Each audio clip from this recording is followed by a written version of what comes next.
All right, we are recording. Here we go, kiddos. So today we are going to talk about how do we write a paragraph after we have filled in our graphic organizer.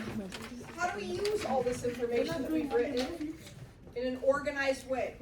Because a lot of times when we fill out these graphic organizers, when the teacher gives us an article, their end goal is not just to have us fill in the graphic organizer, but to use it. So last week, let's go over what we did on our graphic organizer. So on our graphic organizer, we started putting some numbers in places. Why did we do that? Yes, Chloe? Sorry? They're kind of our bullet points of what we thought was important for the paragraph we're going to write. But why did we number them? For example, we put ones up here, 1 and 1. We put a 2 right here. We put a 3 and circled all those. And then at the very bottom of our paper, we put a 4. Why did we do that? 4 was over there. What was the purpose of doing that? We were organizing the information based on what do we need to put into our paragraph. So let's go back to our paragraph really quick and look and see if we can remember what it was. So, on our greenie, let's look and see if we still have this ready. If not, we'll review it really quick. So the first thing we do when we're asked to write a paragraph is we look at the prompt and make sure we understand what it is that we are being asked to do. So what is it? There's 5 different things that we are being asked to do here. What are we being asked to do first? We're being asked to write a what? A paragraph. And that's why we underline the word write, and we circle the word paragraph, and we put those informations right there and right there. What was the second thing that it asked you to do? Summarize. Oops. Well, we're writing a paragraph that summarizes what grief is. So we're supposed to write what grief is. And I'm not sure if summarizing in this one is quite the right word. I might actually change this. Instead of write, I might put define. They kind of want a definition. What is grief? So I think I might cross out write and write the word define. And if you didn't do this on your paper because you were absent last week when we did this, please fill it in now. Okay? So instead of saying summarizes, I'm going to say define because they want to know what is grief. What was the next word that it asked us to do? It asked us to describe. And what is it we're describing? Comes right next. Very good. The 5 stages of grief, which is why on the third one we wrote that. And then we needed to explain why it's important to understand. And finally, we need to include or use evidence. So we have our paper with our 5 things that have to happen somewhere in this paper. Now, for my notes on the graphic organizer, we numbered them as such. We are first going to write a paragraph about the article. So we need to give some information about the article. So anything we put in number 1 about is going to be info about the article. Number 2, we're going to put on our graphic organizer what helps us define what grief is, a definition. Number 3 is where we're going to describe the 5 stages of grief. 4 is where we explain why they matter. And then I put a star if we wrote down any quotes on our graphic organizer that we could use. Because I'm pretty sure we did write down a quote. Who can remember what quote we wrote down? Does anybody remember what quote? I know it's been a whole weekend. What quote did we write down? Chloe. We wrote down the definition of what is grief. And we said grief is the universal response to loss. And that was a quote from the article. So I think we'll take this star and we're going to add it to the definition. because we've already done that part, and we should use what we already have in our graphic organizer. So now let's go back and look at our numbering, and let's make sure that that made sense. So on our graphic organizer, we're going to go ahead and we're going to number things just like this. Do you guys need an extra minute to finish copying these down for those of you who were absent? I know we had about 4 of you absent last week, and I see you're still busily writing. Let's give you guys just a moment. So, while everyone who is still writing gets that written down, everybody else, I'd like you to look over at your paper, because we are going to be writing our little practice paragraph on that paper, and you'll notice that on the paper there's lines. And every other line has a little X on it. Why do you think we have the X's there? What does X usually mean? Stop, don't do it. So on your paper, the X lines are not to be written on, they're to remain blank. We're going to write every other line and leave one line in between things blank. Why should we do that? Why should we leave some blank lines when we write?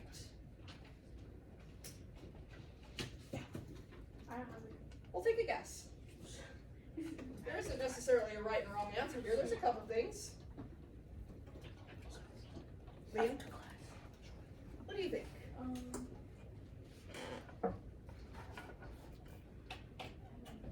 Yeah, now who thinks they can help her? Liam, do you have an idea? Why would you leave a blank line in between things? Because it's a paragraph. Because it's a what? Paragraph. It is a paragraph. When you type it, how do teachers usually like it to be typed? Do they like it single-spaced or double-spaced? They like it double-spaced. That's so that they can write comments in if need be. And when we are brainstorming for the first time a paragraph, are we going to get it right from the first time it pops out of our head? No, we need to leave some space so that we can edit it, so that we can add things if we forget it in and move things around. So we got to give ourselves room to move, and that's why we skip lines. So does everybody see the little X lines? We are going to skip all of those. All right, so let's go to our graphic organizer now. I'm going to move this one aside and erase these lines up here, and we are going to take a look. Put down my eraser all the way over here. And let's look at what we have and make sure that we have this numbered correctly, because some of you were absent last Friday when we did this. So first things first, when we went through our graphic organizer, we started by looking at the information we've already gathered. We went through this, and we have all the information, we just need to now know what goes where. So, the first thing on our thing that it says to do is, one, we need to write a paragraph. So let's talk about introducing our writing. The first line should be the introduction to our paragraph. It should talk about what did we read. So for that, we need to include what? We definitely need to put the title in that first sentence. So let's put a number 1 next to title, because we are definitely going to include the title. We're also going to include the author. Who can tell me the author of our article? A treat for whoever can look up the author. I forgot to put this on our graphic organizer. What's her name? Jennifer Fisher. Does she spell her name E-R at the end? Fisher. Okay.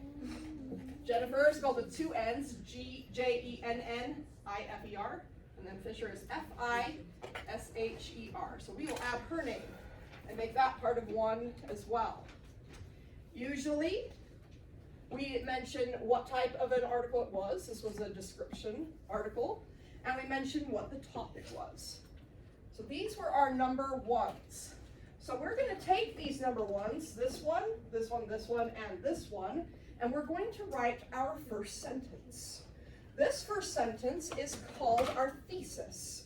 We kind of introduce what the article was about and what we're doing in this paper. So, because it is the first sentence in a paragraph, what should we do on the line from a vocabulary word? Who can remember what that vocabulary word was to go over and move it slightly in to leave a gap? It was that I word. We're going to indent. So we're not going to start right next to the line. We're going to go over about 5 spaces so that you have room to like write 5 letters. 1, 2, 3, 4, 5. You might think of it that way. And so if you can write 5 numbers in between there, leave that part blank because that is an indent. When you type it on a computer, does anybody know, I don't know what just happened there, what button you push to indent your paragraphs? Enter. Tab. Ooh, yes, smart kiddos today. It's tab, and I owe you a treat as well. So you hit tab, and it will indent your paragraphs for you. All right, so here we go. Paragraph number 1. Let's start with the word in. So in, and let's write the author's name. Jennifer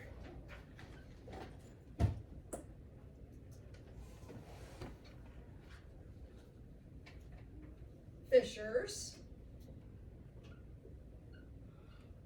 and I'm going to put an apostrophe S after the R because the article belongs to her. In Jennifer Fisher's article, comma, and then we'll put in parentheses the title of it. Now this article was called The,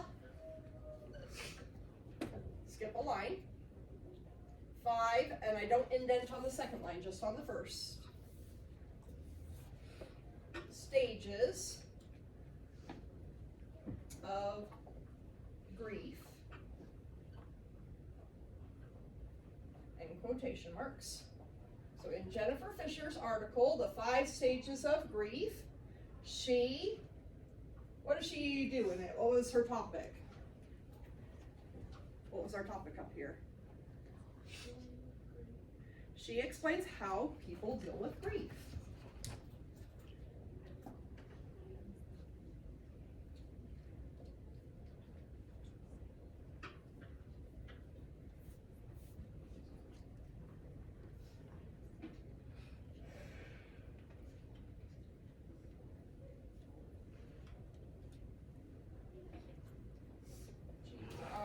Grief, grief. And we have our first sentence here. So in Jennifer Fisher's article, The 5 Stages of Grief, she explains how people deal with grief. Now let's go ahead and cross things off. Did we talk about that in our introduction paragraph in our first sentence like we wanted to? Did we bring up dealing with grief? We did, so let's put a little check mark next to that. We did that one. Or you could actually, let's cross it off like that, because we're done with that one. Okay? Did we bring up the author? Let's cross off that one. Did that one. Did we mention the title? We did. Did we mention that it was a descriptive article? We did not. So what should we do? Should we add that part in? So I forgot to put that part in. So as I'm writing, what I'm going to do, let's see if I can find a better color here. Yeah, we'll try this one. I'm going to go up here and I'm going to add what's called a caret. It's kind of just an upside down arrow. And that means I need to insert this thing. So I'm going to add the word descriptive. Because I want to add that before article because it describes the article. Descriptive. So in Jennifer Fisher's descriptive article, The 5 Stages of Grief, and I should put a comma right there, she explains how people deal with grief, period. Did I do this part right here? I did, so let's put a little check mark or a cross off on that one. So we have done all of our number 1s. Now the next thing we were going to do is describe what is grief and what causes it. We wanted to also use our quote here. That's why we put our star next to this one, because this is where we have our definition. So let's go ahead and put that definition. The article describes grief as, put a comma, and then we're going to do a direct quote, which means we have to have a comma to introduce that we're about to give somebody else's words, And we have to put quotation marks because this is somebody else's words. Hey girls, I need to see you writing, please. We are all going to turn this paragraph in, so I need to see that you're getting it done.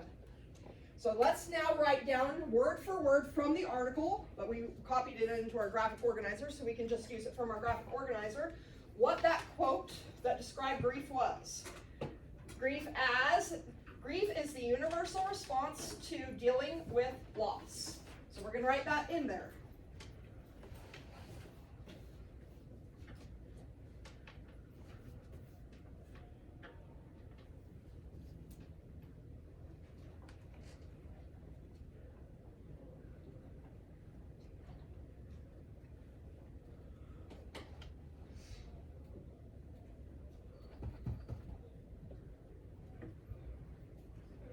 End the quote by putting a period and quotation marks on the outside of the period.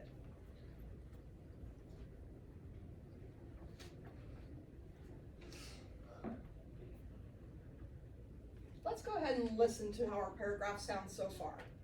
In Jennifer Fisher's descriptive article, The 5 Stages of Grief, she explains how people deal with grief.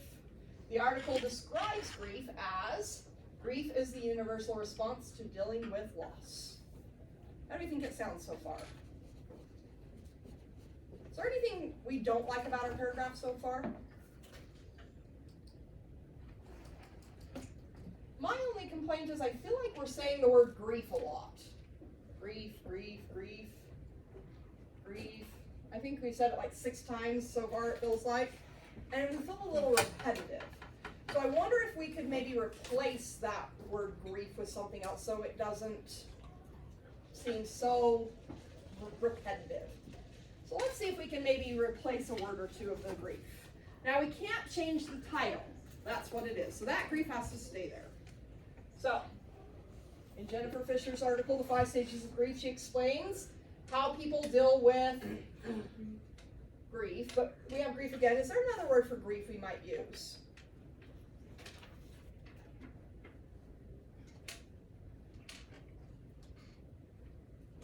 Maybe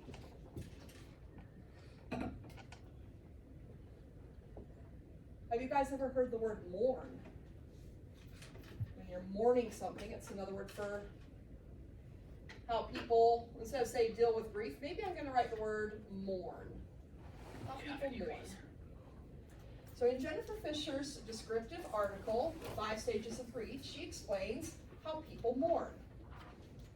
The article describes grief as, what if we don't start the quote at the very beginning here? What if we took off those 2 words? Does anybody know how we replace or show that we've removed words from a paragraph? There's a special punctuation mark you can use. There's 3 dots in a row. Does anybody know what these 3 dots in a row are called? This is worth a treat today if anybody knows. It's a weird name. This is pronounced the ellipses. Ellipses, dot, dot, dots, means I'm removing information. So I'm going to cross off what I had before and put a dot, dot, dot instead. So let's read it now and see if that sounds a little better. In Jennifer Fisher's descriptive article, The 5 Stages of Grief, she explains how people mourn. The article describes grief as the universal response to dealing with loss. Does that sound better? A lot less choppy, right? Because we're replacing words that we're being over repetitive with. All right, let's go on to number 2. Or maybe we also said we might want to give some explanation for why people grieve. So, or do we want to give some examples of what loss is? Yeah, why don't we add in some of the losses, because we put them on our graphic organizer and we did say that we would do it. Some major losses that cause grieving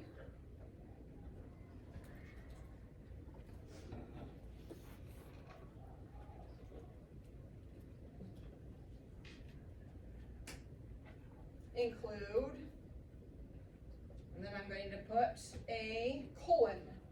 A colon is two dots like this because we're going to get a little bit of a list. What were some of the things we wrote down on our list for things that include grieving? Moving.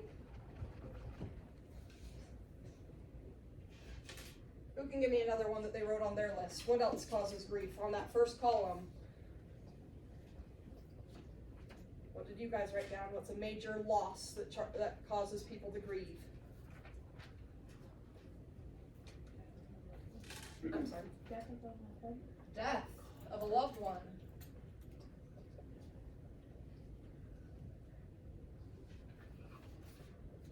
And one more, comma, or one more thing that we could write down. So we have moving, the death of a loved one, or one more thing we wrote down on that first column. Losing a friend. And I think I'm going to actually finish this paragraph over on the other side there because I'm kind of running out of room here because I wanted to have both of these things visible. So I'm going to write the rest of it over here.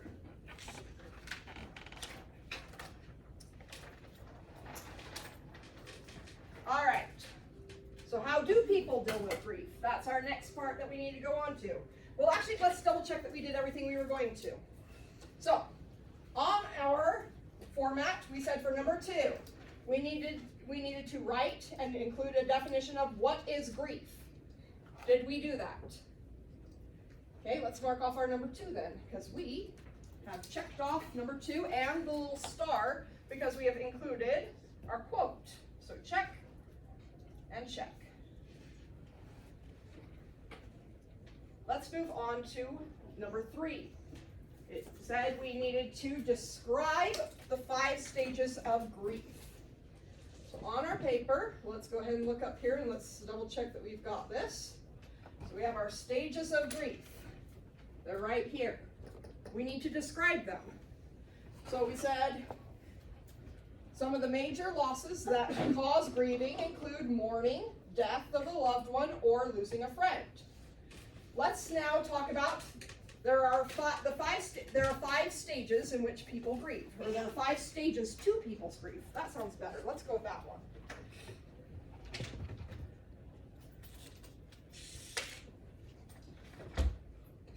There are 5 stages to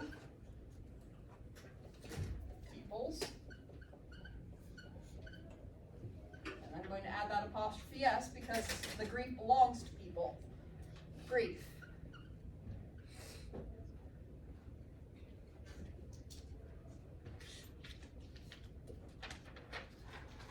So there are 5 stages to people's grief. Now we can just list them. This is where we have to make a choice. Do we just want to list them what they are? Denial, anger, bargaining, depression, acceptance. We can do it that way, or we can introduce them one at a time and write a tiny bit about them. Which way do you want to do it? It says we have to describe them. So do you think if we just say what they are, we're doing that job? Is that describing them? Probably not. We need to give a little bit about each one. So there are 5 stages to people's grief. I'll leave a blank white there too. There we go. Do they have to go in a specific order? They don't, and we probably want to put that later, but maybe we'll add that in. Let's see what they are. Let's start by just describing what they are. 1 is denial. I'm going to actually put a semicolon because I'm going to define what denial is, and I want these 2 sentences to be connected to one another. So I'm going to put the semicolon, which is a comma with a period on top of it, because this is a full sentence. 1 stage is denial. And what is denial? What did we put for our definition? Where a person refused to believe what is happening.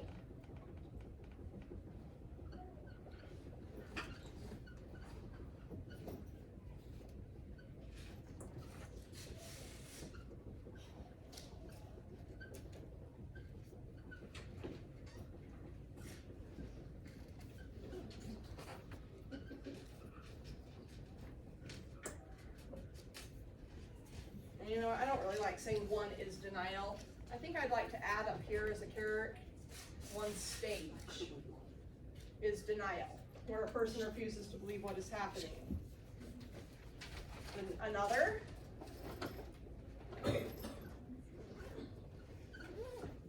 is anger.